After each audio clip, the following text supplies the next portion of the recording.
All right, we ready? I'll let you guys eat so you can make notes.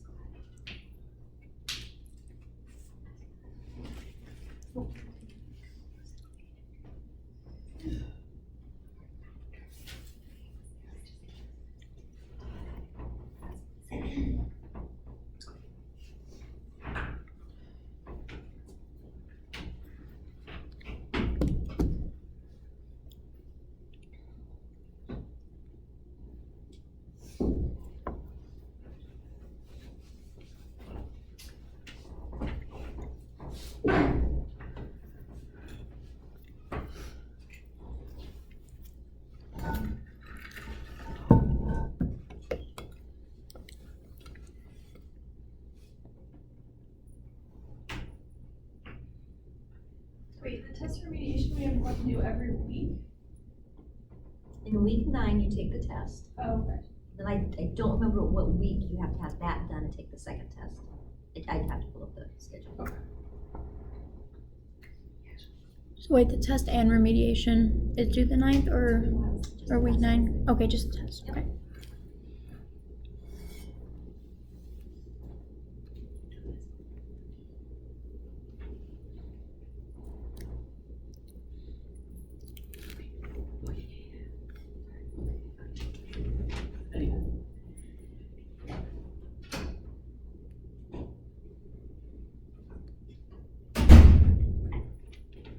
All right, are we ready?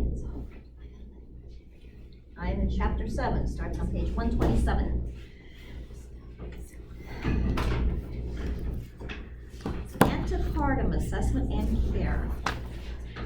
Ideally, antepartum care should begin before conception.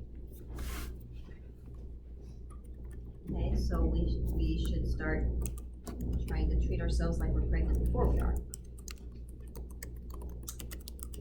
The early weeks of pregnancy are particularly important because that's when the fetal organs are being laid down or starting being formed. First few weeks are extremely important because that's when the fetal organs are being formed. So again, that preaching that every woman of childbearing age should be taking folic acid.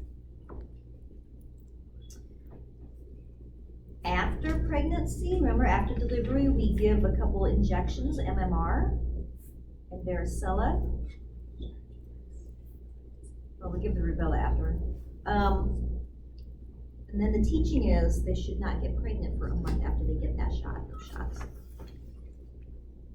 So if you're gonna today run out and get those shots, they'll do a pregnancy test. And then if you're not pregnant, they'll give you the shot, and then tell you not to get pregnant for a month. So that would be teaching you would give to a woman after you give the MMR shot in the hospital. Don't get pregnant for a month. It happens, by the way. Women do get pregnant within a month of birth.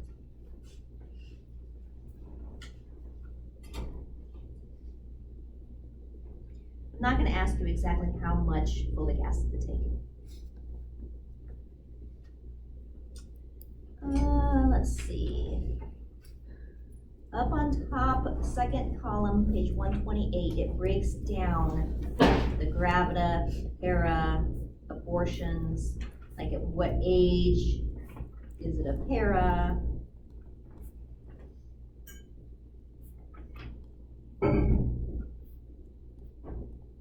Because there is a time period there. I think it's 20 weeks. Yeah. All right, I've got big red highlighter marked the middle of the second column on page 128. It starts with gravida in bold, and it looks like 2 paragraphs. So it's going through prima gravida, multigravida, what's a para, what's a nullipara, and it's going on down into the 2 methods of summarizing for obstetric history. You will want to know that. EDD, estimated due date, or estimated date of delivery. Page 129, Nagel's rule. You'll want to be able to figure that out. That's that's where you subtract 3 months from the date of the last period, add 7 days, and correct the year. So that's on page 129, first column. Nagel's rule.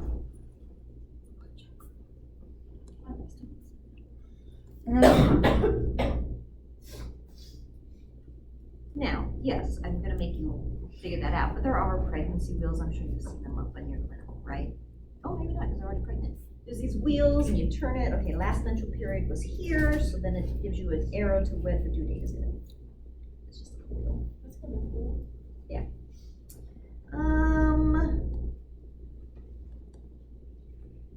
We do a lot of ultrasounds. Ultrasounds early in pregnancy, before 20 weeks, are much more accurate than as the baby gets bigger. And that's a good way to get gestational age also.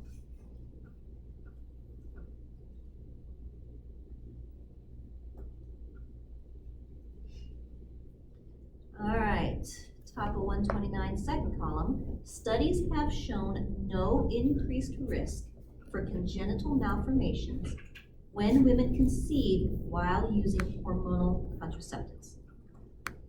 Any woman who becomes pregnant should stop taking the hormonal contraceptives. Now, the IUD, getting pregnancy with the IUD in place can cause some complications, so that needs to be taken out immediately.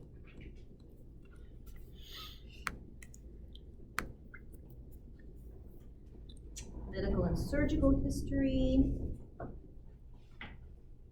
course, there are some things that can complicate pregnancy, like sickle cell, cystic fibrosis, Tay-Sachs, asthma, heart disease, hypertension, diabetes, renal disease. That's becoming more of prevalent as women with these complications used to not get pregnant as much as they do now. We got so much better healthcare now that they are safer to get pregnant. Group B strep. I'm sure you've written about Group B strep in your clinical paperwork, right? GBS. Okay. Why do we give those women antibiotics in labor?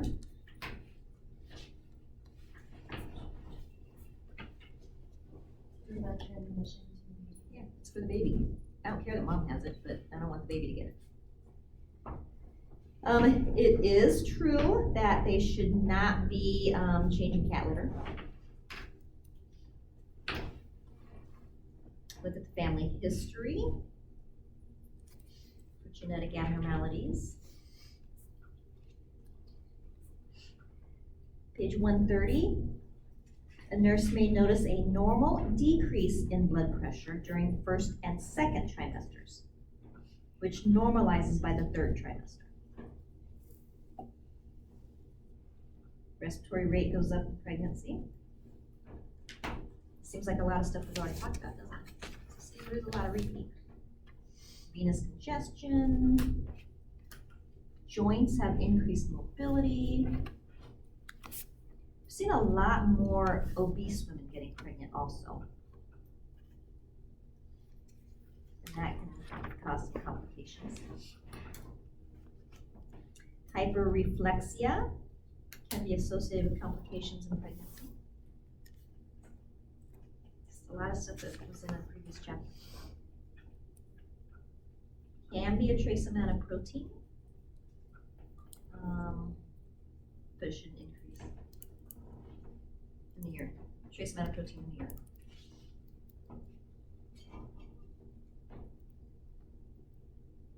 Back to the Chadwicks and Peters.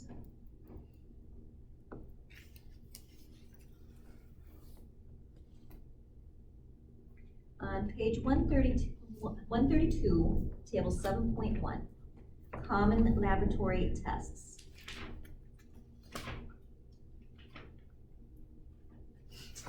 I would, I probably want you to know those. Maybe you've seen a lot of those when you're looking through your charts on OB. Okay, so I would look at table 7.1 well.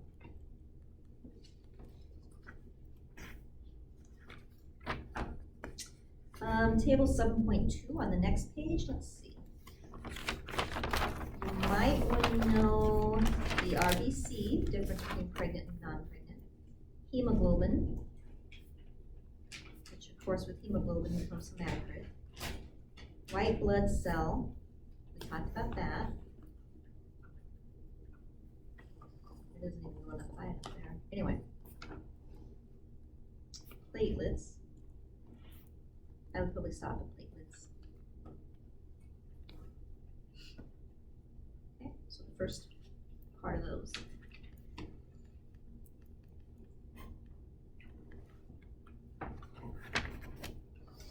Table 7.3 on 134. I think a lot of that is already covered, but I would read through that. For example, we already talked about over 35 years old.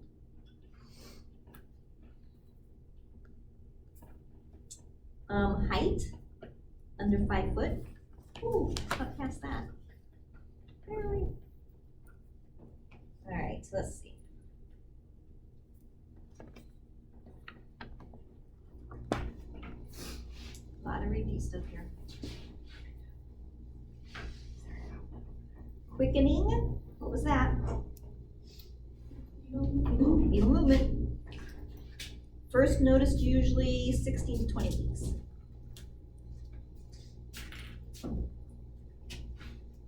And we teach them to do a kick count, which just have them lay in a quiet place, count every movement the baby makes until they get to 10. Should have 10 in 2 hours.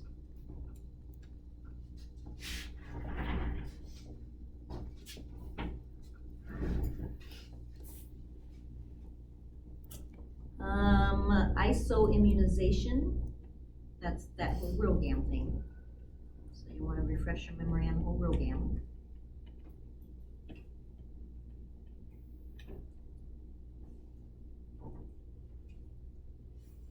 So we talked about multipara, but a multifetal is when there's more than one fetus. Twins, triplets.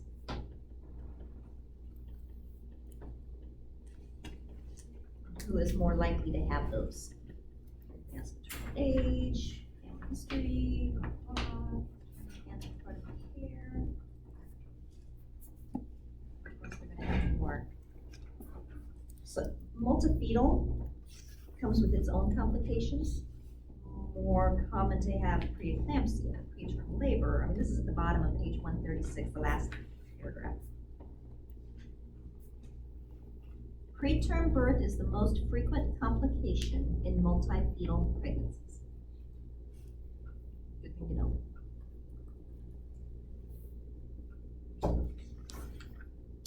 Page 137 has a table all about discomforts of pregnancy. A lot of them we've already talked about, but glance through that and make sure that you're familiar with all those things. Oh, and it goes on to page 138. A lot of teaching, a lot of teaching. That's what that's kind of going through. Lots of teaching. Hyperemesis gravidarum. Do you remember that term?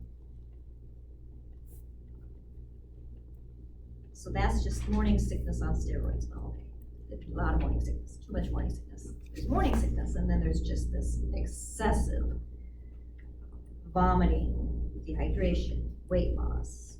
Kate Middleton had hyperemesis gravidarum. I think I had it.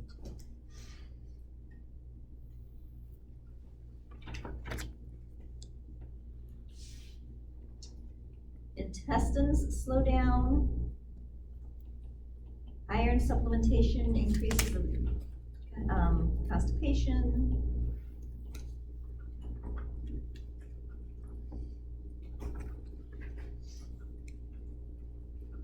No douching. Truthfully, douching is unnecessary at any time. Increases risk of ectopic pregnancy. Remember, ectopic pregnancy is where the embryo is not inside the uterus. It's in a different location, and that can be deadly to mom and baby, both to mom. Cervical cancer, STDs, PID, endometritis, all those. Douching is actually bad. Don't douche.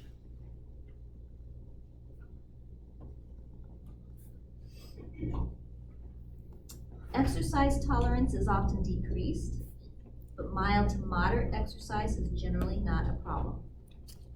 Contact sports and exercise with a high risk of falling, like rock climbing. We should tell them not to do that, right? Walking is the ideal exercise. So if you got someone that is a kind of a workout freak anyway, yeah, they can continue working out. Their body's used to that, they're used to that, but don't start anything new. Don't start any new strenuous exercise. Probably want to reduce like how much weight you're lifting and stuff like that, but you can continue to do. Don't start anything. Use pillows to support the abdomen and the back for sleep. A lot of women find, it's talking about sex again, a lot of women find sex to be better while they're pregnant.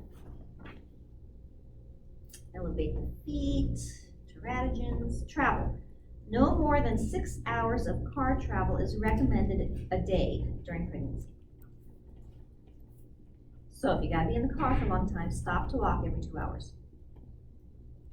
Seat belt is low across the lap. Travel by plane is generally safe for up to 36 weeks, unless there's complications. Walk at least every hour. Don't get live virus vaccines, we talked about that. Don't take NSAIDs. Don't take aspirin.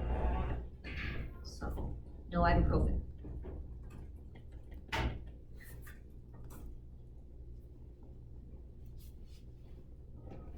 "50 to 60% of women who stop smoking during pregnancy begin smoking again in 1 year."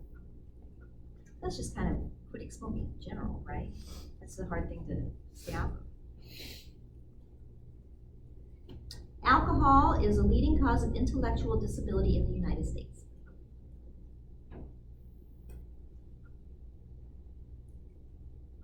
So, don't drink alcohol.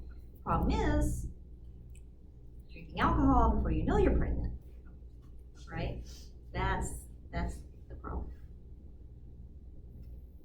No amount of alcohol consumed during pregnancy is known to be safe. I am all the way over page 144. Oh, a big critical to remember box up there.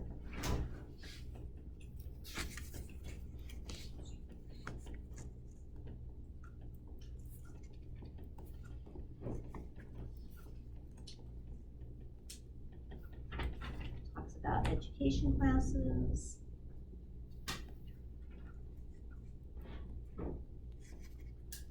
Talk about what's going on in each trimester and what you need to teach them during that trimester. We do have, has anyone been in labor where the mom had a birthing plan? Have you guys seen those in clinical? And you can find them online, have you? But they can come in and I do want this, I don't want that, I do want, I don't want. For the most part, like at Mary Greeley, your typical birthing plan is what Mary Greeley does. You know, I want to hold the baby right after delivery. Yeah.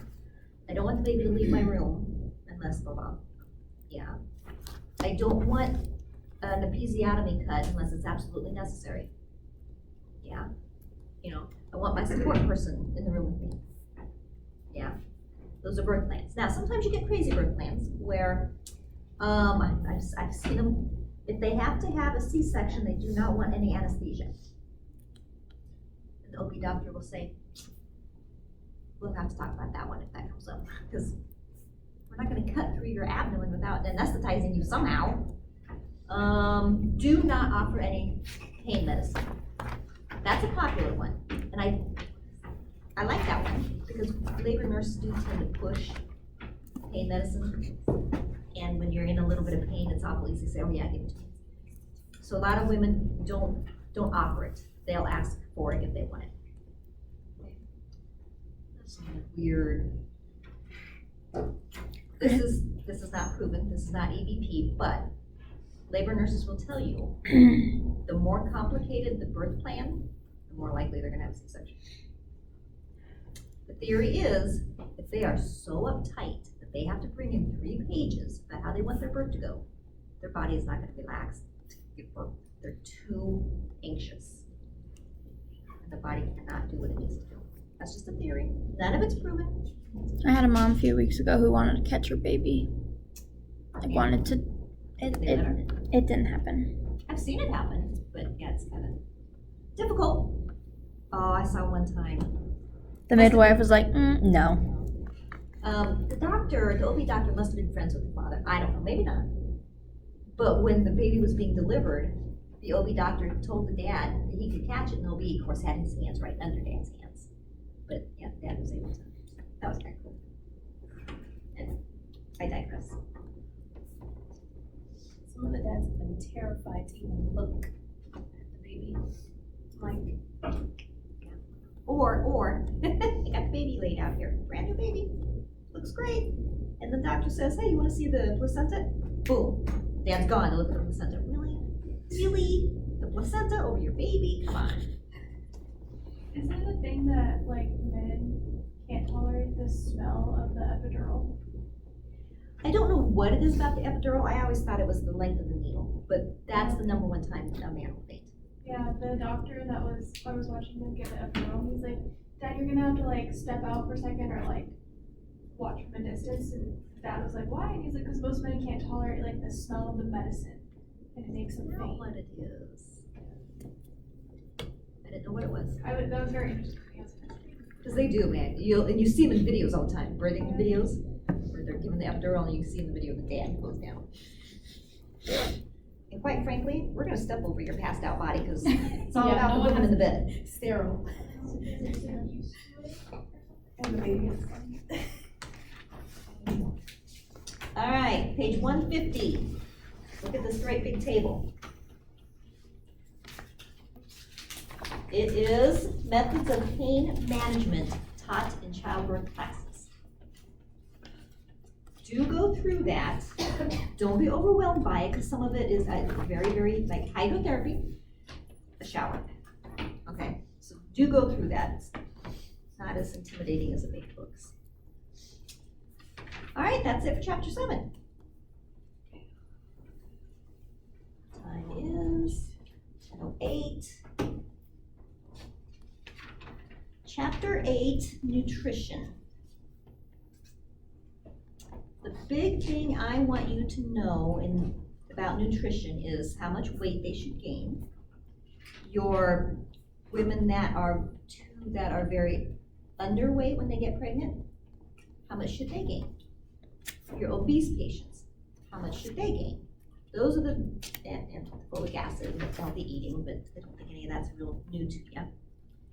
They're gonna have to increase some nutrients. Am I gonna ask you exactly how much? No. But just have a general idea they need to increase certain things and how much they need to gain. My husband's family are all obese, and his sister's first pregnancy, she actually lost about 20 pounds throughout the pregnancy. But they're quite obese. Food safety, page 164. Food safety during pregnancy and lactation. No raw or undercooked fish meat for earaches. Don't eat shark, swordfish, king mackerel, and tilefish. What page are you on? I'm on page 164. So what you should absolutely avoid, a couple things you can eat. Do not consume raw milk or milk products. So what you buy in the store typically is pasteurized. That's okay, that's not what it's talking about. It's talking about raw, unpasteurized. Anyway, look at that box.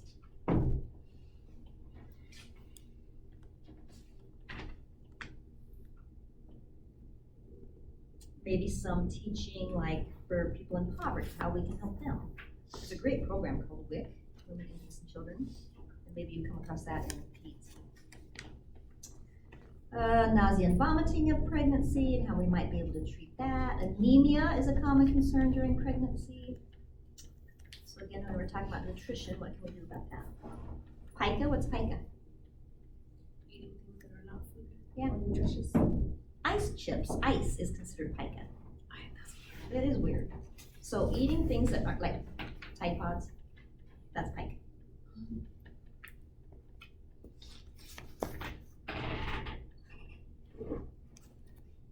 Some of this, again, I've been doing this so long, I forget what's not common sense and what is. Like to me, it's common sense to not have a bunch of caffeine while you're pregnant. But maybe it's not. Some common problems. Teenagers, I think we talked about, you know, if you've got a teenager that's pregnant, they're gonna go to McDonald's. Maybe they could get a milkshake instead of a soda. Still not great, but it's better than soda. And so some concerns there. Let's see.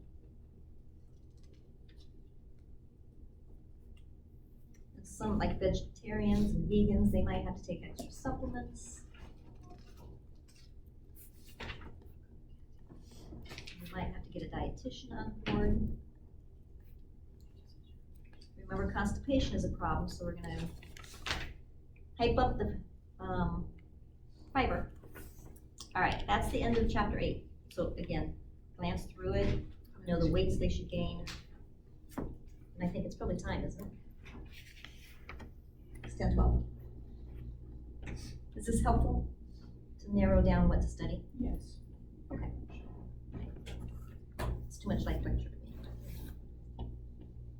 Do we So- need to know how fast the weight loss afterwards? How fast the weight Is this- loss? Yeah, like on 172. Like how much they can expect to lose immediately, first week, whatever. 172. Oh, not really. I mean, no, not really. It would be more important to know if she's breastfeeding, how much she still needs to consume. So if they're breastfeeding after delivery, you'll want to know about that nutrition. Okay, other questions? Can you go over the HEGAR, whatever stuff? HEGAR, whatever. That, I think I put You it, put a table for me on, yeah, but I blank. you blank. So you got, one is blue, bluing of the vaginal area. The gooiness, so that would be like the cervix is changing texture. And what was the other one? What is it, Chadwick's?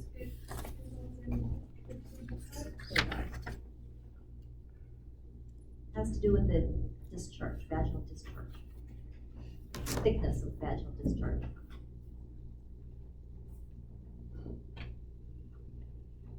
I'll have to pull that chart up and come up with another fun way to remember it.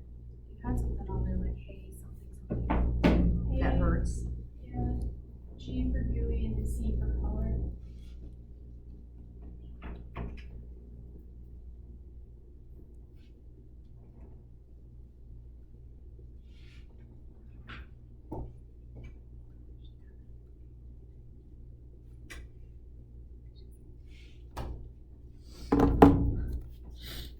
Alright. Tuesday, 1:30. Nursing offices. Monday is ion. Next week, that test will be open. Good luck with your PEDS test. Remember, I think this office room is open right now if you guys wanted to stay in here and study. Her room is also open downstairs. Oh, that's nice.